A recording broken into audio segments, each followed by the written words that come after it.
Pour ce prix du Luxembourg 2013 et ils viennent de s'élancer avec un bon départ pour Piombino, bon départ pour Keranji également qui tous les deux vont prendre immédiatement la course à leur compte avec également au centre Pomerol de Lomac qui a pris un bon départ avec Inoa du Gers et puis Quignot du relais. Triote de Félière est partie très correctement, elle est au sein du peloton et Sud s'est laissé quant à lui glisser à l'arrière-garde. Naldanov se rapproche déjà en dehors et vient se placer dans les 5 ou 6 premiers alors qu'on va se diriger vers le premier tournant.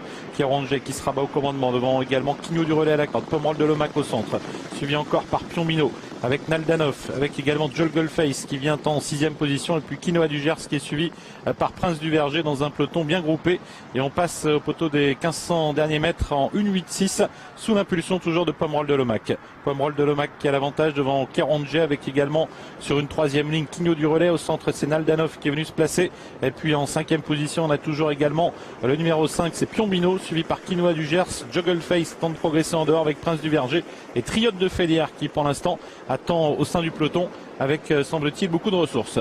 La montée avec Juggle-Face qui n'a pas voulu rester en dehors, son jeune driver Adrian Colgini qui passe à l'attaque et qui vient maintenant mettre la pression sur Pomerol de Lomac. En 3e position il y a toujours Keranji à la corde, Naldanov au centre, en dehors Prince du Verger qui emmène dans son sillage plusieurs concurrents dont Triote de Félière la favorite qui elle-même est marquée de très près par Nahar. Il reste moins de 1000 mètres à couvrir, une 10-3. C'était le temps de passage au poteau des 1000 derniers mètres. Avec toujours Pomerol de Lomac aux prises avec Juggle-Face, Prince du Verger qui vient en dehors avec également d'autres chevaux qui tentent de venir comme la favorite Triote de Félière qui d'ailleurs passe maintenant l'attaque. Jean-Michel Bazir qui vient mettre la pression maintenant avec la favorite Triote de Félière qui place son accélération.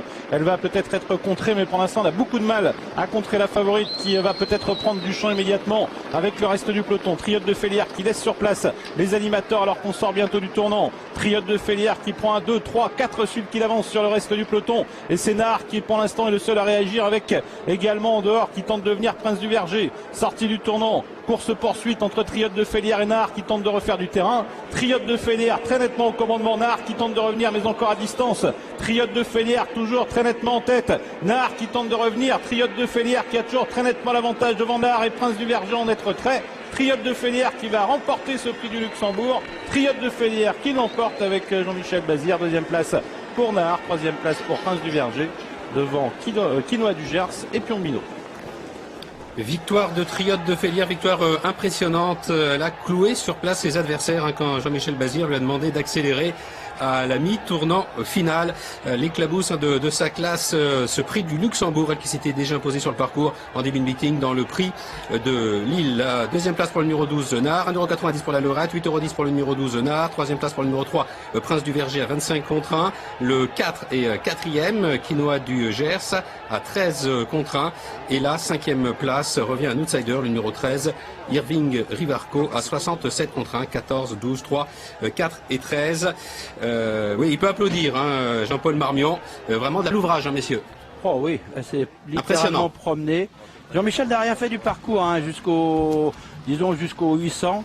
Il est parti, il a repris. Il était au petit trot derrière la voiture, il a repris, il s'est mis à 2, il n'a pas bougé, il a attendu qu'on bagarre devant. En pleine, Juggle-Face a fait un effort. Après, il lui est resté dans les jambes. Pomerol de Lomac l'a fait un petit peu avant. Keranji encore un peu avant. Et c'est vrai qu'à l'intersection des pistes, d'un seul coup, la jument est passée et elle a dit au revoir à tout le monde. Elle a mis un uppercut et un souffle qui a freiné tous les autres. Elle a pris 1, 2, 3, 4, 5, 6 longueurs. Et elle a été jusqu'au bout comme ça, relativement facilement, même si pour finir, Jean-Michel est obligé un petit peu de la commander. Mais vraiment, elle l'a fait avec beaucoup d'autorité. 11-2, la réduction kilométrique en faisant que les derniers 700 mètres, c'est superbe. On voit que Jungle faire la faute.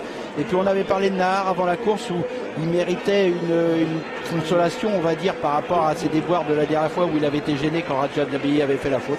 Il prend une belle 2e place, il n'a pas à rougir de cette 2e place derrière Triote de Félière qui aurait pu avoir sa place peut-être demain au départ du Prix d'Amérique. Et puis Prince du Verger, que ce soit monté ou attelé, depuis qu'il a été réclamé, c'est quand même extraordinaire. Alors elle adore ce parcours. Oui. Imaginons tirant des plans sur la comète, une jument de la sorte au départ d'un prix de France. Ça peut donner. Je pense qu'elle y sera. Si elle n'est pas éliminée, à mon avis, le prochain objectif va être le prix de France. Oui, puis elle a le profil type. Elle va partir en 2e ligne si elle court. Il y aura sans doute du train. Elle pourra attendre gentiment. Exactement. Regardez, il n'a pas abaissé les œillères, il n'a pas débouché les oreilles. Il commande à la main. Un petit coup de cravache à gauche, mais bon, rien de méchant, juste à commander à la main. Je pense que, je ne sais pas si on l'aura au micro, mais je pense qu'il a pu avoir que des bonnes sensations. Et plus facile à amener que Général du Lupin. Alors, on se souvient qu'il y avait des petits problèmes d'allure de temps en temps, obligé de le barrer. Celle-là, elle est droite, il n'y a pas de souci. La cinquième place, c'est Piombino. Piombino qui est cinquième. C'est Piombino, parce qu'on avait affiché un court instant. Non, Piombino, les deux Soulois, quatrième et cinquième, justement. C'est important. Merci, messieurs. La réaction des professionnels vainqueurs tout à l'heure, parce que le temps nous presse. 14-12, le 3.